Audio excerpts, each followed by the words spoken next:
ہم نے مختلف احتجاج کور کیے ہیں تو یہ ایک نیو نارمل ہے کہ مظاہرین کے اوپر شیل بھی فائر کیے جا رہے ہیں, ڈنڈے بھی برسائے جا رہے ہیں, اور اس کے ساتھ ساتھ ربر بلٹس بھی ہیں. تو میں آگے بڑھتا گیا کہ رپورٹ کرتا ہوں دا مومنٹ کہ وہ جو جس جگہ کا آپ ذکر کر رہی ہیں کہ جہاں وہ ایک شخص ایکسپائر ہوا پی ٹی آئی کارکنوں کے مطابق, اس گرین بیلٹ پہ میں پہنچا ہوں, اچانک سے ایک فائرنگ کی آواز مجھے سنائی دی ہے, اور میرا دل دہل گیا نا ایک لمحے کے لیے. وہ بالکل میرے سامنے تھی اور وہ سنائپر شاٹ تھا. اس کی ایک بڑی مخصوص قسم کی آواز ہوتی ہے اور ایک جو بلٹ ہے وہ فائر ہوتی ہے.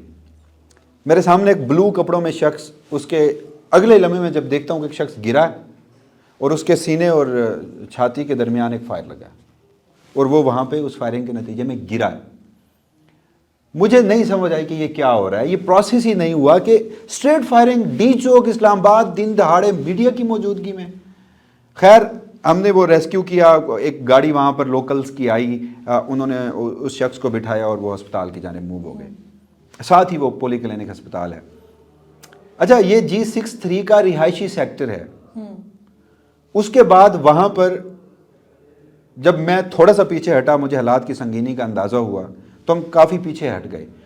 مظاہرین ہم میں سے 300 میٹر 400 میٹر آگے تھے کہ یار شاید یہاں پہ اب فائرنگ نہ ہو. میں وہاں سے فوٹیجز بنا رہا تھا. شاید ان کو بھی امید ہوگی کہ ریاست ہمارے اوپر اس طرح سے فائر نہیں کرے گی جب ہم جمع ہیں. جی ہاں.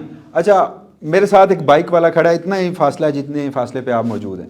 ایک اور سنائپر فائر شاٹ ہوتا ہے اور بائک والا جو ہے وہ بھی تھوڑا دہل جاتا ہے, میں بھی دہل جاتا ہوں. ہم دیکھتے ہیں کہ جو بلٹ ہے وہ اس کی ہیڈ لائٹ پہ آ کے لگتی ہے, اس سے وہ ڈیمیج ہوتی ہے, اور وہ جو بلٹ کا خول جو وہ بقیہ حصہ ہوتا ہے وہ وہاں موجود ہوتا ہے. ویڈیو میرے پاس موجود ہے, ہم وہ اٹھاتے ہیں, ہم وہ دیکھتے ہیں. تو وہ پستول کی نہیں تھی, وہ ایک کلاشنکوف کی یا سنائپر کی اس طرح کی ایک فائرنگ تھی. یعنی کہ جہاں پر لوکلز موجود تھے وہاں پر فائر. اب مجھے سمجھ نہیں آ رہی تھی کہ رینجر جو ہے وہ تو کنٹینرز کے پیچھے ہے, تو یہ شارٹس کہاں سے آ رہے ہیں. تو پھر مجھے ادراک ہوا کہ سامنے فیڈرل لاجز ہیں جو نئے بن رہے ہیں, جو ریڈ زون کے اندر جو بھی انڈر کنسٹرکشن ہیں, اور ان کی کھڑکیاں اور وہ کھلی ہیں. مجھے وہاں پر ایکٹیویٹی نظر آئی, جس کے بعد آپ پھر اسی جگہ کا ذکر کر رہی ہیں کہ جہاں پہ شاید میں وہاں سے پھر واپس آیا تو پھر ایک اور کیجویلٹی ہوئی. کیونکہ میں جس ادارے کے ساتھ منسلک ہوں اس ادارے کا جو دفتر ہے سب کو معلوم ہے ڈی چوک میں ہے, اور ہم وسیم اس کے چھت پر موجود تھے. تو ہوا یہ کہ جب اس طرح سے فائرنگ ہونے لگی تو انسٹرکشنز آئیں کہ سب ہٹ جائیں, صرف رپورٹر, کیونکہ ہم رپورٹ کر رہے ہیں آپ رک جائیں, سب ہٹ جائیں, کیمرہ مین رپورٹر رہے گا. آہستہ آہستہ کر کے چھت خالی ہو گئی اور میں اس لیے نہیں اٹھ سکی وہاں سے, یا میرے ساتھ ایک جو ہمارا آپریٹر تھے ڈرون کے ساتھ آپریٹ کرتے, وہ اس لیے نہیں اٹھ سکے کہ اٹھنے کا مارجن نہیں تھا. ادھر سے گولیاں, ادھر سے شیل, ادھر سے پتھر, اور یہی حالت پھر آگے بڑھی, اور پھر ایک دیوار کے ساتھ رکے رہے. اور وہ آدھا گھنٹہ ایسا ہے کہ میں جس ٹائم بھی سوچتی ہوں مجھے سمجھ نہیں آتی کہ میں اس کو پروسیس کیسے کروں, کیونکہ ہم تو دور, ہم اپنی جان بھی بچا رہے تھے, لیکن کہیں سے نہیں لگ رہا تھا کہ وفاقی دارالحکومت اسلام آباد کے ریڈ زون میں بیٹھے ہیں ہم. ایسے لگ رہا تھا کہ ہم کوئی وار کور کر رہے ہیں, وار زون ہے وہ, اور یہ وار زون ہے. دوسری بات جب میں دوسرے اس پہ پہنچا, اچھا یہ ناظرین ہم کل کی کہانیاں بتا رہے ہیں, یہ لوگ 72 گھنٹوں میں سفر سے تھے اور راستوں میں انہیں اسی طرح کی صورتحال کا سامنا تھا. 48 سے 72 گھنٹے انہوں نے اس میں گزار کے اسلام آباد پہنچے. وہ ہم آئی وٹنس نہیں ہیں, ہم صرف کل کی صورتحال بتا رہے ہیں. میں شام کو چائنا چوک پہنچتا ہوں, وہاں پہ ہم ویڈیو کر رہے ہوتے ہیں, اچانک وہاں پر شور مچ جاتا ہے. کہتے ہیں کہ ایک شخص کی ایک گولی لگی ہے, ہیڈ شاٹ لگا ہے. وہاں پر جو لوگ چائنا چوک سے اندر کے مقام پر ڈی چوک پر مزاحمت کر رہے ہوتے ہیں, وہ چیخ کے رو کے پیچھے والے لوگوں کو بلاتے ہیں کہ آگے آؤ, ہمارے ایک ساتھی کو ہیڈ شاٹ لگا ہے, سنائپر یہاں پر کہیں ارد گرد موجود ہے اور اس شخص کی ہمیں لاش نہیں اٹھانے دے رہے. وہ فائرنگ جاری رکھے ہوئے ہیں. جس کے بعد لوگ جاتے ہیں, اس شخص کو لے کے آتے ہیں. میرے سامنے آنکھوں کا سامنے واقعہ ہے. اس شخص کو جب گاڑی میں بٹھایا جاتا ہے تو وہ خون سے لت پر فوارے بہ رہے ہوتے ہیں اور پھر اسے اسپتال لے کے جایا جاتا ہے. بعد میں اس کی ڈیتھ ہو جاتی ہے. وہاں پہ موجود لوگوں سے بات کرتے ہوئے میں یہ عینی شاہدین کے مطابق رپورٹ کر رہا ہوں کہ سنائپرز تھے جو اونچی بلڈنگز پر تعینات تھے, اور ایک شخص کو تو پکڑا بھی گیا. پی ٹی آئی کے کارکنوں نے سنائپر جو چلا رہا تھا اسے پکڑا بھی, اسے سنائپر لے لیا, لیکن اس شخص کو کچھ نہیں ہونے دیا. اسے بحفاظت اس کی فورس تک واپس پہنچا دیا گیا. پھر میں نے خود دیکھا کہ رینجرز کے ڈالوں کو جس طرح سے کارکنوں کے قریب بھگایا جا رہا تھا, ٹرن لیے جا رہے تھے, کچلنے کی کوشش بھی کی گئی. یہ ساری ایکٹیویٹی رینجرز اور پنجاب پولیس 2 فورسز کر رہی تھی. اب ان 2 فورسز